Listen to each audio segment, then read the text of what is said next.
Hey everyone, this is Pete. Welcome back to Atari ST A to Z, a series of short playthroughs of Atari ST games, some of which I grew up with and some of which are new to me. Today is somewhere in between. This is not a game I actually played for the first time until quite recently. This is Squadron by Capcom. The reason I started somewhere in between is that I actually first encountered it while I was a child. There was a weekly games magazine for kids that I've completely forgotten the name of. It wasn't Games X, if that's what you're thinking of, if you're familiar with 1980s UK computer magazines. But there was one specifically designed for kids.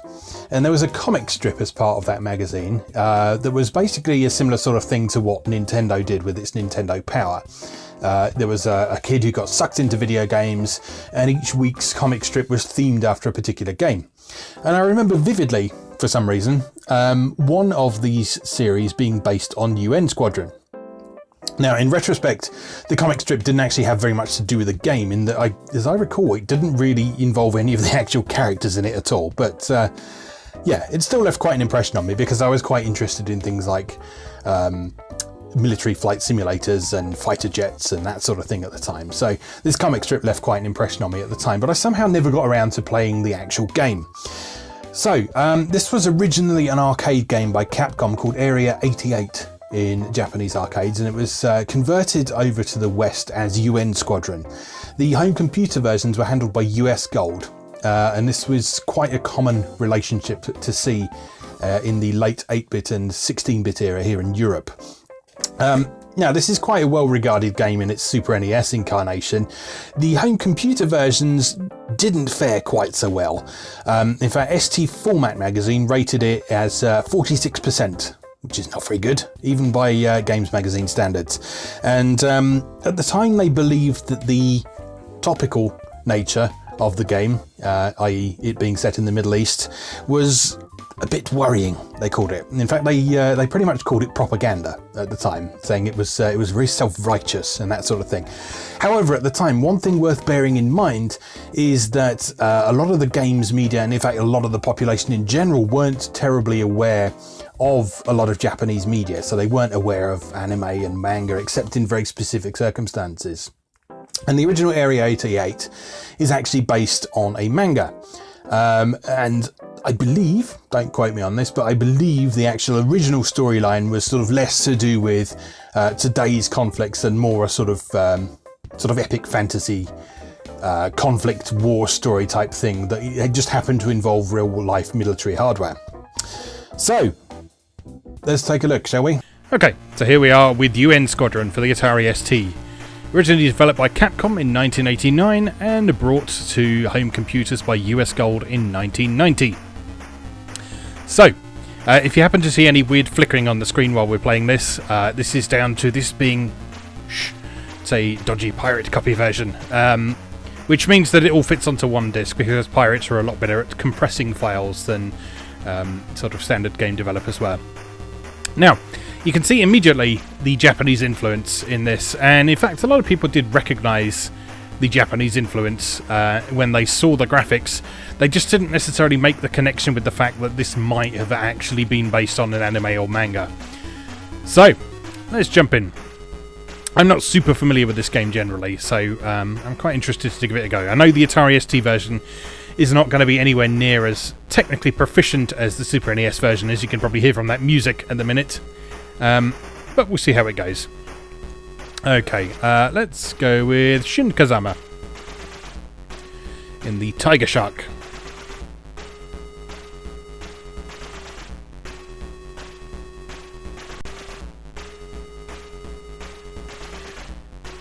Okay, so a big thing in Squadron is the fact that you earned money as you went through the various missions, and you could purchase various different weapon upgrades and defensive upgrades and all sorts of things like that. So let's try this one.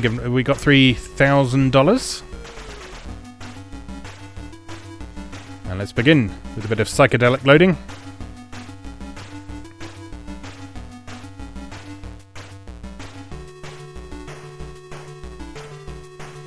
And we're off.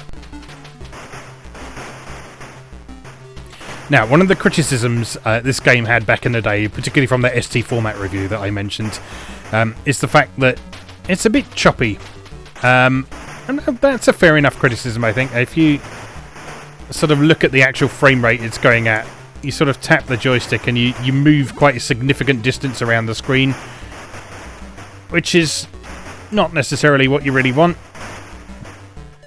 But it's not as if it's completely uncontrollable or anything. You can distinguish the bullets, you can avoid them, you can collect the power-ups.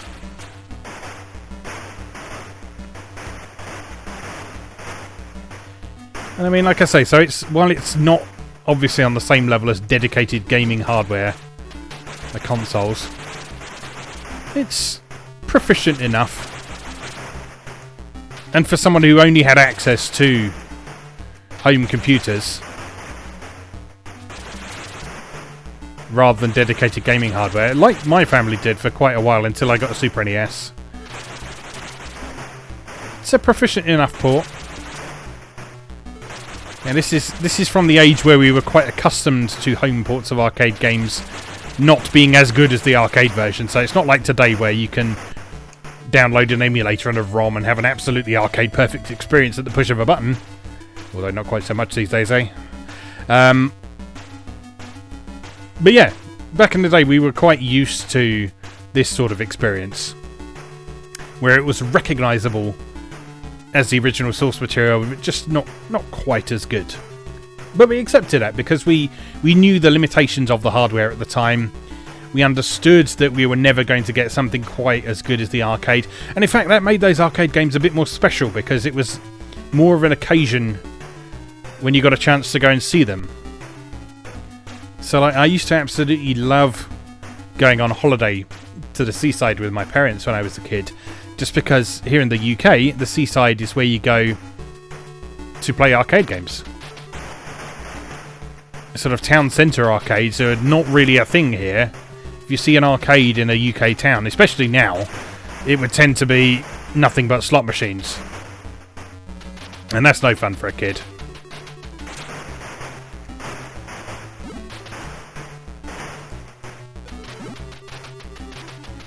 Whereas you go somewhere like Newquay or Bournemouth or something like that, you'd go there and you'd be able to play the latest and greatest arcade games. You'd have all the Sega games in their hydraulic cabinets. You'd have like sit-down versions of games like Star Wars and Outrun and all that kind of thing. Hard drive in with the 3 pedals. So yeah, it was a special time.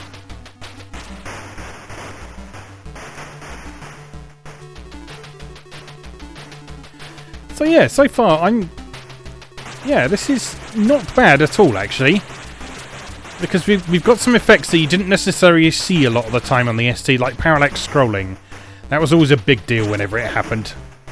And the Amiga was a lot better at scrolling than the ST was, so when the ST managed to get even 2 layers of parallax scrolling like we've got here, that was always a big deal.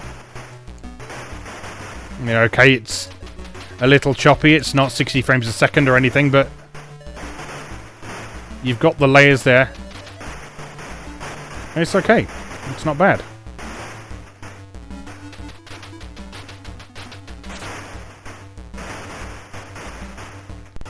How many lives you get in this? I seem to have died quite a lot of times by this point and just...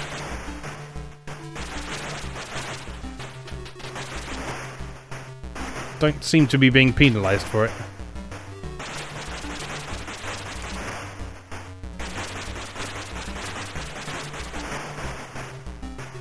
Oh, there we go. We are dead.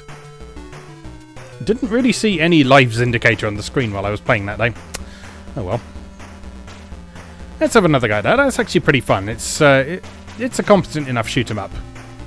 I can sort of see why some reviewers might have thought of it as unremarkable, particularly in this incarnation, but yeah, it's a competent enough shoot 'em up.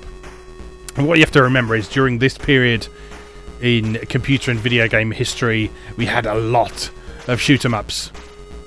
And people are very excited about older shoot 'em ups now. But back in the day, they were 10 a penny. And so it was quite common to see reviewers rolling their eyes a bit at yet another shoot 'em up. These days, of course, this era of gaming is a veritable gold mine if you're into this kind of experience. Okay, so we're trying a different character now. He flies an A10 Warthog, which by default has some downward firing bullets as well as forward firing bullets, which makes him better suited to ground attacks, which is in fact very appropriate for the A10, which is designed as a attacker rather than an air supremacy type thing. It's not quite a full-on bomber, but it is designed as a plane with an emphasis on ground assaults. If you play stuff like the most recent Ace Combat game, the A10's in there, and its specialism is very much taking down ground targets. It's a lot slower and less maneuverable than some of the fighter jets. And so that's reflected here in the game with those downward firing missiles. So we've got a very typical Capcom boss of the era here that has recognisable patterns that might seem quite tricky to avoid when you first come across it, but in fact all you need to do is just a slight movement out of the way. Oops, that wasn't out of the way, was it? Just a slight movement out of the way and you'll be fine.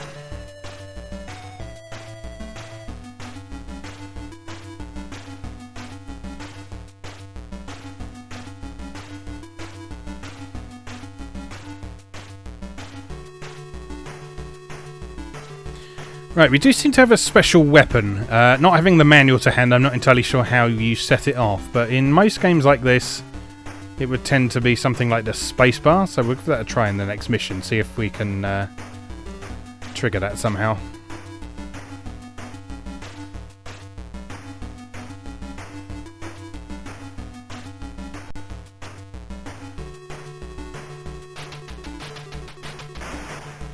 No, it's not the spacebar.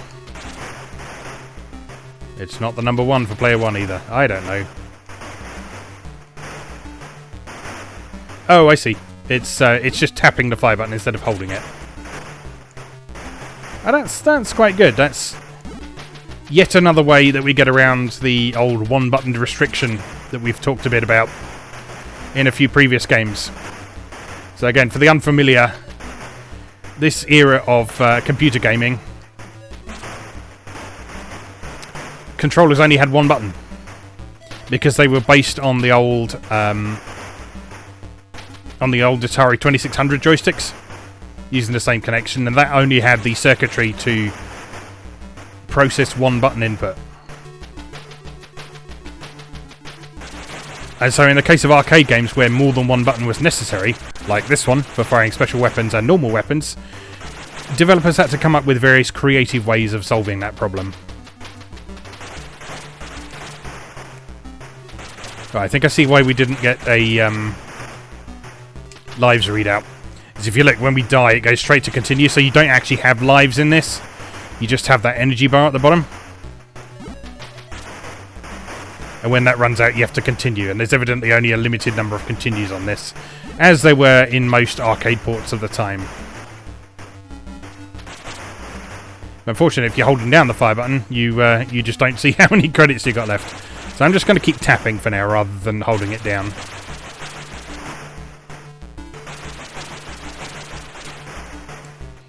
We do at least have some invincibility frames, which is not something that developers always remembered to include.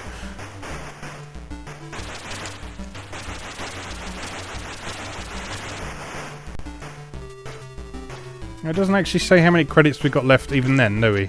Okay, we can carry on. It's normally 9 in this kind of game. Arcade conversion from the time would generally either give you enough credits to start a 2-player game, so 2, or 9. Oh, it's the stealth bomber.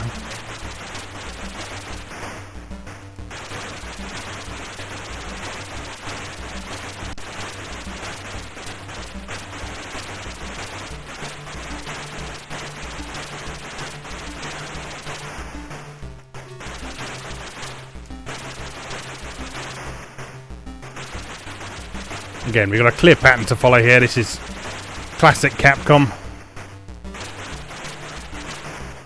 And in classic Pete style, I'm completely failing to pay attention to that pattern, and I'm dead. Okay, so I think we get the idea with that. That is UN Squadron then. So 1989 arcade release by Capcom, like we said, and then ported to all manner of home computers in 1990 by US Gold, so including the Atari ST, the Amiga, and almost certainly the 8-bit platforms as well, the Commodore 64, the Spectrum, and all that kind of thing as well. So, as always, thank you very much for watching, and I'll see you again next time. Thanks for watching. If you enjoyed this video, please help out the channel by leaving a like or a comment and subscribing. New episodes of Atari A to Z are on Tuesdays and Atari ST A to Z on Thursdays. Check out atariatoz.wordpress.com for a full archive. Do please also check out my other projects moegamer.net, where I explore Japanese and Japanese-inspired games from yesterday and today, and videopackgames.wordpress.com, which aims to catalogue a small but well-formed library of the Philips G7000 Videopack computer, also known as the Magnavox Odyssey 2. You can also support my work on Patreon or buy me a coffee. You can find links to do both down in the video description. Thanks again, and I'll see you next time.